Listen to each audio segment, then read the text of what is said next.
They thought I couldn't hear them. But the hospital walls are thinner than people realize, and voices carry when they think no one's listening. My son's voice came through the door, low but clear, talking to someone on the phone. "Yeah, she's gone. Finally. You know how long we've been waiting for this? Start calling the realtor. That farmhouse is worth at least 400,000, maybe more with the land." Then a pause, and then he laughed. Not a sad laugh, not even a nervous one. Just relief, pure and simple, like he'd been holding his breath for years and could finally exhale. I lay there in that bed, tubes in my arms, head wrapped in gauze, and I listened to my only child celebrate my death like it was a holiday. My name is Eleanor Marsh, Ellie to most people. I'm 63 years old, and until that moment, I thought I understood what heartbreak meant. I'd buried my husband 9 years ago. I'd watched my mother fade into dementia.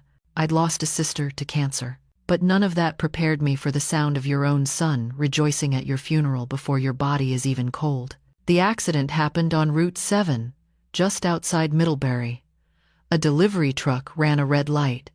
I remember the screech, the impact, the glass.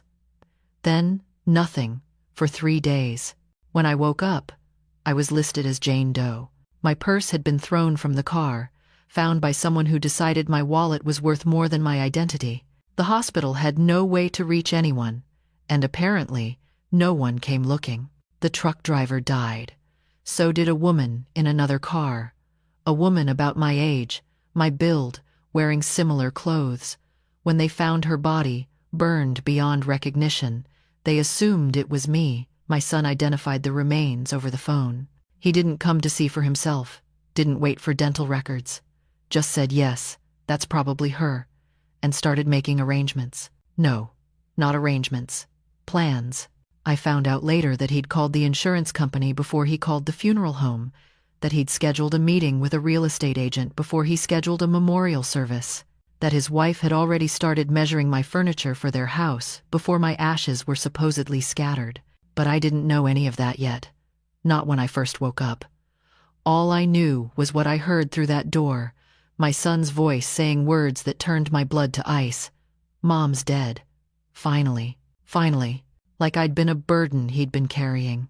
Like I'd been a debt he couldn't wait to pay off. Like 37 years of raising him, loving him, sacrificing for him had been nothing but an inconvenience. I should have called out. Should have pressed the nurse's button and said, "Here I am, I'm alive, come get me." But I didn't. Something in me went quiet instead. Something in me wanted to see what he would do when he thought no one was watching. So I stayed silent.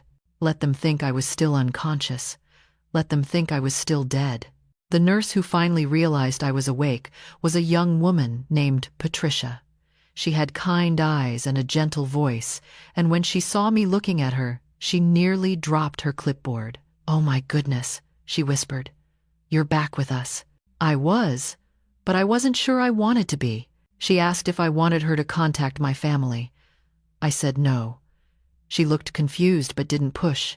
I think she could see something in my face, something that told her I'd heard more than I should have. Over the next few days, she became my quiet ally. She helped me piece together what had happened, who had been contacted, what my son had said. He'd given the hospital a fake emergency number, said he was traveling and couldn't come in person, said to just handle things, like I was a broken appliance, like I was paperwork to be filed. I spent 3 weeks in that hospital, healing slowly, watching the world move on without me. Patricia brought me newspapers. I read my own obituary. It was 4 sentences long. Eleanor Marsh, 63, of Shelburne, Vermont, passed away following a tragic accident. She is survived by her son Derek and his wife Monica. A private memorial will be held. In lieu of flowers, donations may be made to a charity of the family's choice. No mention of my 40 years of teaching. No mention of the community garden I'd started. No mention of my grandson Tyler, who I'd raised half the time while Derek and Monica were too busy climbing whatever ladder they thought led to happiness. Just 4 sentences and a request for money. The real estate listing went up 2 days after the obituary. I found it online. Patricia let me use her laptop. There was my farmhouse, the one my husband and I had bought when we were 25 years old, the one where I'd raised my son, planted my garden, built my life. They'd taken new photos. The kitchen looked wrong. They'd already removed my curtains, my dish towels, the rooster clock that had hung above the stove since 1987. Charming Vermont farmhouse with modern potential, the listing said. Needs updating but full of opportunity. Sellers motivated. Motivated. That was one word for it. I read the listing 3 times, then I closed the laptop and stared at the ceiling for a very long time. The attorney's letter arrived at the hospital on my 4th week. Not for me. They still didn't know who I was. It was forwarded from a law firm representing the trucking company. Apparently, the accident had been their fault, completely and entirely. Faulty brakes, falsified inspection records, a driver with a history of violations. They were settling with the families of the victims before any lawsuit could go public. The sum they offered for the other victim, the woman they thought was me, was $14 million. When Patricia told me, her voice was barely a whisper. They think you're dead. Your son is about to inherit $14 million for losing you. I let that sink in. $14 million for a son who couldn't be bothered to identify my body in person. $14 million for a man who started selling my home before my ashes were cold. $14 million for saying finally like I was a splinter he'd been waiting to remove. That's when I made my decision. I wasn't going to tell them I was alive. Not yet. Not until I understood exactly what kind of people they'd become. I checked out of the hospital under my mother's maiden name, Eleanor Whitmore. Paid cash for a small apartment in Burlington, about 40 minutes from my old life. Cut my hair, bought new glasses, started walking with a slight limp even after I didn't need to anymore. I became someone else. Someone who could watch without being seen. My lawyer, Martin Chen, was the only person I told. I'd worked with him for 20 years, ever since my husband died and I needed help with the estate. He was 71 now, mostly retired. But when I walked into his office and he realized I wasn't a ghost, he sat down so hard his chair rolled back into the wall. "Eleanor," he said, his voice cracking. "My God, Eleanor." I told him everything. What I'd heard, what I'd seen, what I wanted to do. He didn't try to talk me out of it. He just nodded slowly and said, "Tell me what you need." I needed time. I needed information. I needed to know if there was anything left of my son worth saving, or if the boy I'd raised had become someone I couldn't recognize. The first time I drove past my farmhouse, I almost couldn't look, but I made myself. The hydrangeas along the fence were dead. No one had watered them. The bird feeders I'd kept filled for 30 years were gone. The front porch, where I used to sit every evening with a cup of tea, had been power washed so aggressively the wood looked raw. There was a sold sign in the yard. 3 weeks. That's all it took for my son to erase 40 years of my life. I parked down the road and watched the new owners move in. A young couple with a toddler. They looked happy, excited.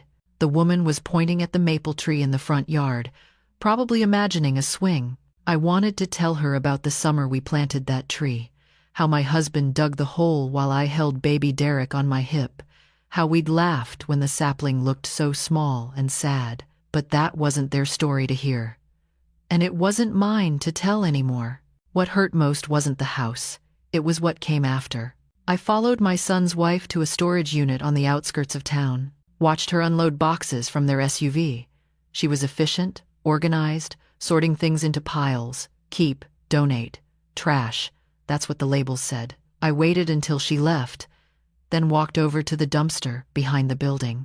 Inside, I found my mother's recipe box, the one with her handwriting on every card, her notes about which desserts my father loved, which cookies I begged for as a child. Monica had thrown it away like it was garbage.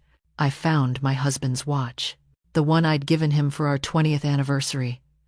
The crystal was cracked now, probably from being tossed without care. He'd worn it every day until he died, every single day.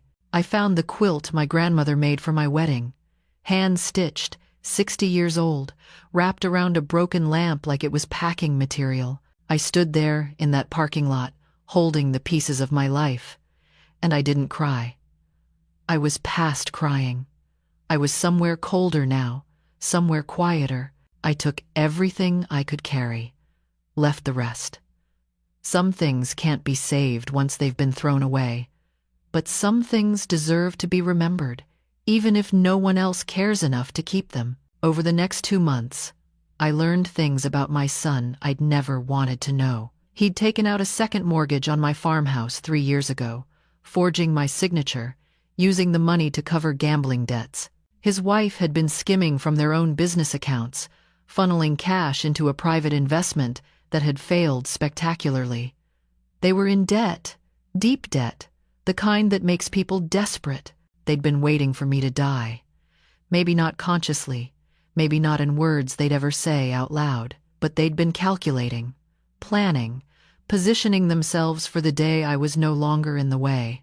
The $14 million settlement was their salvation. Derek had already filed the paperwork, already claimed the money as my sole heir. The trucking company's lawyers had approved the payout. It was supposed to transfer in 90 days, but I wasn't dead. And Martin had made sure the money couldn't move without proper verification. Verification that would never come because the woman they thought was me was actually a stranger named Carol Hendricks, whose own family was still searching for answers.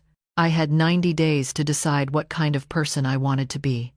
90 days to choose between revenge and something harder, something that looked like justice but felt like grief. My grandson, Tyler, found me first. He was 19, a sophomore at UVM, studying environmental science because he loved the woods the way I did. He'd always been different from his parents, quieter, more thoughtful. When he was little, he used to help me in the garden, asking questions about every plant, every bug, every bird that landed on the feeder. He'd been the only one to post something real after my supposed death. Not on the family's official memorial page, but on his own account, private, just for him. I found it through Martin's investigator. I don't know how to say goodbye to someone who was more of a parent than my actual parents. Grandma Ellie taught me that kindness isn't weakness, that listening matters, that you can be strong without being loud. I miss her every day. I don't think I'll ever stop. I read those words 17 times, and then I sent him a message. We met at a coffee shop in Burlington, neutral ground. He walked in looking nervous, confused, like he wasn't sure if this was a prank or a miracle. When he saw me sitting in the corner booth, he stopped dead. His face went pale, then red. Then something crumbled behind his eyes, and he was across the room before I could stand up, wrapping his arms around me so tight I couldn't breathe. "Grandma," he whispered. "Grandma, oh my God." I held him for a long time. Let him cry. Let myself feel something other than cold for the first time in months. When we finally sat down, he had 1,000 questions. I answered most of them, told him about the accident, the mistaken identity, what I'd heard his father say. His face changed as I talked. Shock became confusion. Confusion became anger. Anger became something sadder. "I knew," he said quietly. "Not about this, but I knew something was wrong with them. The way they talked about you when you weren't around, like you were a problem to manage, like you owed them something. I thought maybe I was being too sensitive. You weren't." He looked down at his coffee. "What are you going to do?" "I'm going to tell them I'm alive. Soon. But first I need you to understand something." I reached across the table and took his hand. "I've changed my will. Everything goes to a foundation I'm setting up. A fund for women starting over after loss. The farmhouse money, the settlement, all of it. Except for a trust in your name. You'll have access when you're 25, with conditions." He blinked. "Conditions? You can't be under your parents' control, financial or otherwise. If they have any claim on your accounts, your decisions, your life, the trust stays locked. I need to know you're your own person before you get anything from me." He was quiet for a moment. Then he said, I was planning to move out anyway, get my own place this summer. Good. Because I also need you to do something else. Anything. I squeezed his hand. I need you to let me handle your father. Don't warn him. Don't tell him you've seen me. Just let me do what I need to do.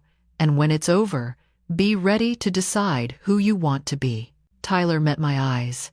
He looked older than 19 in that moment. He looked like someone who'd been waiting a long time for permission to see the truth.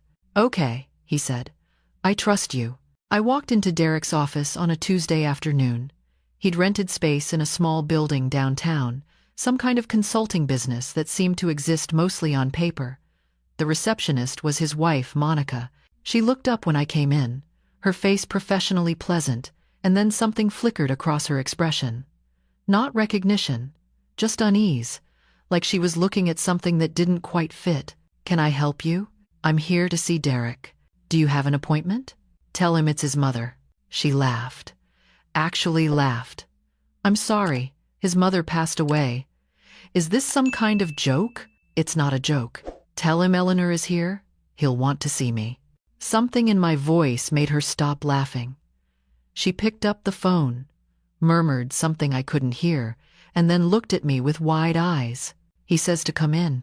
Derek's office was small and trying very hard to look expensive. Leather chairs, mahogany desk, framed certificates on the wall that probably came from a printer. He was standing when I walked in, but when he saw my face, he sat down hard, like someone had cut his strings. Mom? His voice was barely a whisper. Hello, Derek. He stared at me. His mouth opened and closed. I watched the color drain from his face, watched his hands grip the edge of his desk, watched the calculations start behind his eyes. Not joy, not relief, just panic, quickly hidden. How? He started. We thought you were dead. There was a body. There was a mistake. I was in the hospital for weeks. You never came to check. I couldn't. I was traveling. You had a realtor to call, a settlement to claim, a house to sell. I kept my voice steady. I know, Derek. I know everything. He stood up again, pacing now. This is crazy. You can't just show up after months of this isn't how this works. There are legal implications. The insurance company, the estate that wasn't yours to claim, the money that belonged to a dead woman who wasn't me. His jaw tightened. We were grieving. We made decisions based on what we knew. You were relieved. I heard you, Derek. Finally, that's what you said. Like I was something you'd been waiting to get rid of. For a moment, he didn't speak. Then he said, You don't understand the pressure we've been under. The debts, the business, Monica's investments, we needed help. You had all that money just sitting there, that house, and I wouldn't give you what wasn't yours to take. So you waited for me to die and took it anyway. He looked at me then, really looked, and I saw something I'd never seen before in my son's face. Not shame, not regret, resentment. You always thought you were better than us, he said quietly. With your garden and your committees and your little volunteer projects, but you had no idea what real life was like, what it took to survive out here. I raised you on a teacher's salary. I paid off your student loans. I gave you the down payment for your first house.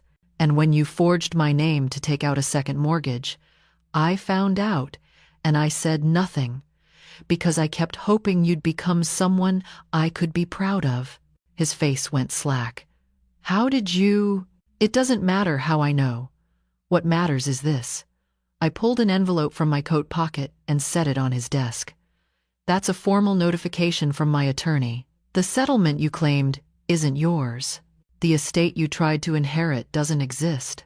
And everything I owned, everything you thought you were entitled to, is gone. He grabbed the envelope, tore it open, scanned the contents. His face went gray. This can't be legal. You can't just... I can. I did. It's done. Tyler, he said suddenly. Tyler's trust. If you've cut me out, you have to have given it to. Tyler's future is none of your concern. And if you try to interfere with it, try to manipulate him or pressure him, you'll lose any chance of ever speaking to me again. Not that you seem to value that." He slammed the paper down on the desk. "This is insane. I'm your son. You deserved a mother who loved you. You had one, and you threw her away for money." I turned toward the door. "Mom, wait." His voice cracked. "Please, we can talk about this. We can figure something out." I stopped but didn't turn around.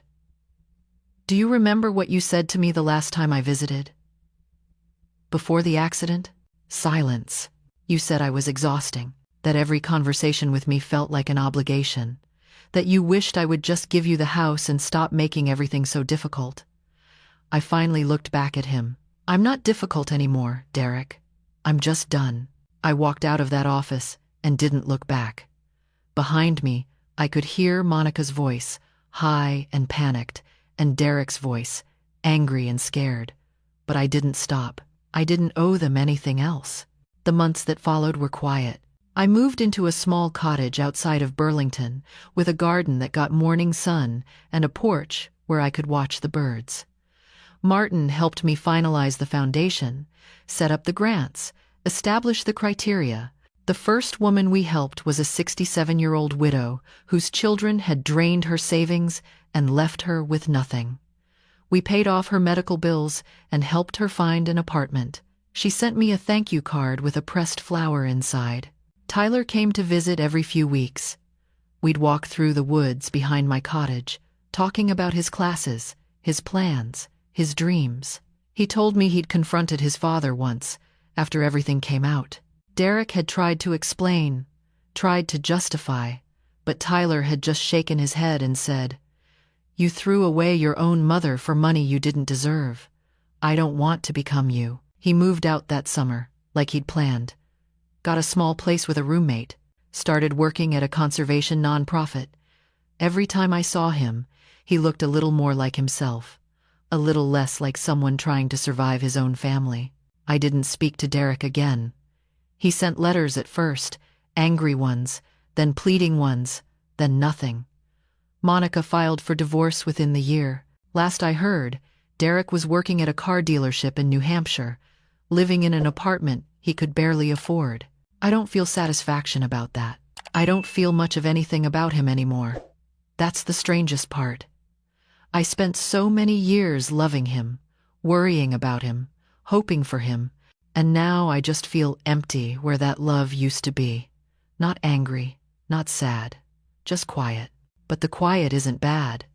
The quiet is where I finally learned to hear myself again. Last week, Tyler came over for dinner. We made my mother's chicken pot pie together, following the recipe cards I'd rescued from that dumpster. He asked questions about every step, just like he used to when he was 7 years old, kneeling on a chair to watch me roll out the dough. "Grandma," he said, while we waited for it to bake, "do you ever regret it? Coming back, I mean. Letting them know you were alive?" I thought about it for a moment. No, because if I hadn't, I would have spent the rest of my life wondering. And I was tired of wondering, tired of hoping things would change without doing anything to change them. He nodded slowly. "I'm glad you came back. So am I." We ate on the porch as the sun went down, watching the fireflies blink in the garden. He told me about a girl he'd met, someone who loved hiking as much as he did. His face lit up when he talked about her. It reminded me of how his grandfather used to look when he talked about me. After he left, I sat in the quiet for a long time, not thinking about Derek, not thinking about what I'd lost, just thinking about what remained: a cottage with morning light, a garden that needed tending, a grandson who called every Sunday, a foundation that helped women find their way back to themselves, a recipe box filled with my mother's handwriting, a cracked watch that still kept time. I used to think survival meant enduring, getting through, waiting for the pain to stop. But now I think it means something different. Survival means choosing what to carry forward and what to leave behind. It means refusing to let other people's cruelty define your worth. It means being brave enough to start over, even when starting over feels like dying. My son thought I was a burden. He thought my death was a gift, but I'm still here, and I've learned that the only finally that matters is the one I choose for myself. Finally, I stopped waiting to be loved the right way. Finally, I stopped pretending it didn't hurt. Finally, I built something that can't be sold, can't be inherited, can't be thrown away. A life that belongs to me. Just me. And that's enough. That's everything.